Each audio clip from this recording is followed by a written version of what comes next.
So earlier this year, Rishi Sunak pledged to scrap 4,000 European Union laws by the end of the year. However, this week, Trade Secretary Kemi Badenoch said that only 20% of those laws, just 800, were likely to be scrapped by December 31st. So the question is this a betrayal of Brexit? To discuss this, let's head to the United States and to the co-founder of Vote Leave, former Conservative Party and UKIP MP, Douglas Carswell. Douglas, thanks very much for joining us tonight. So maybe you can answer that question. Is it a betrayal? I think Brexit is being betrayed. Ever since the majority of people in Britain voted to leave the European Union, the political establishment, first of all, wouldn't accept the result. We had to have a series of elections for them to honour the referendum result. Now we have a government that pays lip service to Brexit, but they're doing nothing to take advantage of the opportunities of Brexit. Here you have an example of 4,000 EU rules, which we were required to follow when we were in the EU. We were promised that we were going to review and remove them, and yet we now hear that 80% of them are going to be retained. Why are they going to be retained? Because the Minister, Kemi Badenoch, who incidentally I used to think was one of the good guys in this, the Minister, Kemi Badenoch, has been told by her civil servants that they don't want to get rid of them. Well, excuse me, is this government run by a Brussels-loving bureaucracy or by Conservative ministers that we voted for to deliver on Brexit? I'm afraid to say I don't think this government is doing really that much at all to take advantage of the opportunities of Brexit. If anything, actually, this government is making things worse. It is gold-plating rules, creating more regulation, and ensuring that Britain is no longer a good place to do business. It is a tragedy. So you raise a number of points there, Douglas, but I want to pick you up on this point about the civil service. Is it the case that the civil service is just completely enamoured by EU red tape to the extent that they're going to interfere? Aren't the civil service supposed to be politically neutral? And if they're not, why is it not the case that the government isn't doing anything about that? The British civil service is absolutely not neutral. They will pay lip service to the fact that they don't get involved in party politics, but they have very clear preferences. And their preferences is always in favour of regulation. The idea that we should somehow deregulate is anathema to them. It's some years since there was that very famous comedy, Yes, Minister. And that was a comedy that showed the tension between a minister and a civil servant, with the civil servant invariably getting his way.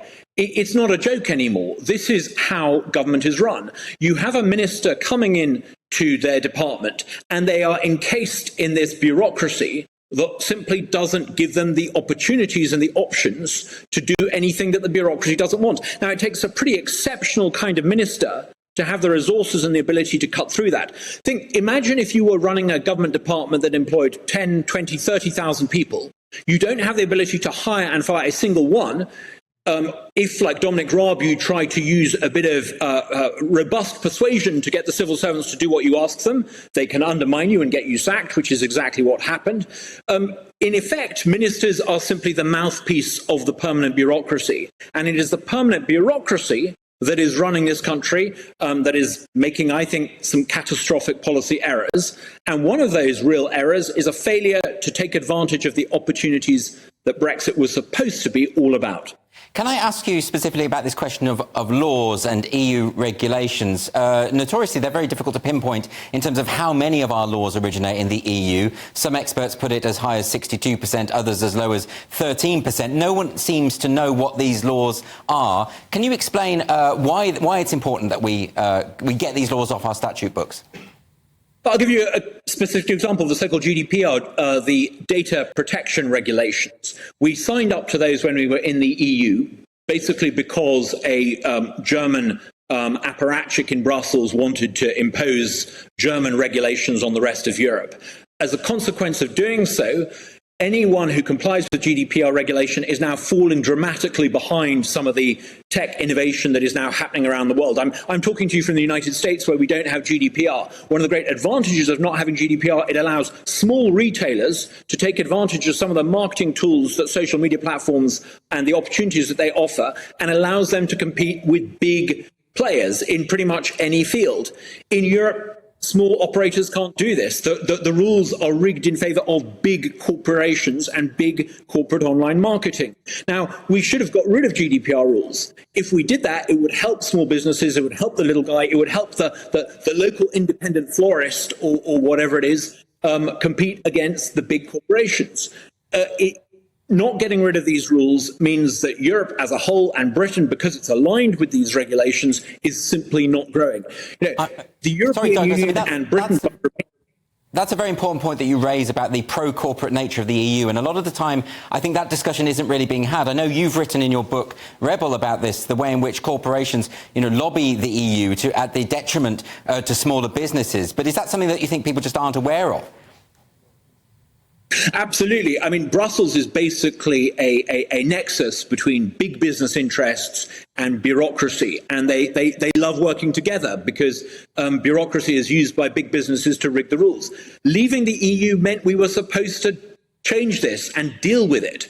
It's really depressing to see a so-called conservative administration carry on doing what we would pretty much do if we were in the European Union, failing to take advantage of the opportunities, and then somehow pretending that they're delivering on Brexit. They're simply not. But it would seem to me that every Conservative Prime Minister, and there's been a few since Brexit now, they've all treated Brexit as really a case of damage limitation rather than trying to find the opportunity. Would you say that's right? I would. I mean, I remember in the run-up to the referendum campaign being sort of in the bunker, the vote leave bunker.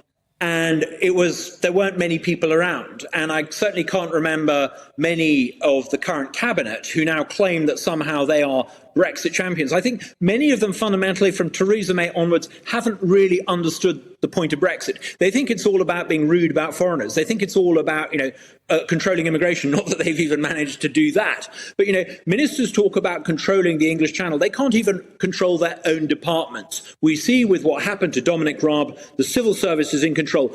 Britain is never going to get its act together until we have a Conservative administration that comes in and treats the permanent mandarinate in Britain the way Margaret Thatcher treated the National Union of Miners. Unless we take on this vested interest in Whitehall and defeat it, Britain will always be governed by mediocrity. Douglas Carswell, thanks very much for joining me.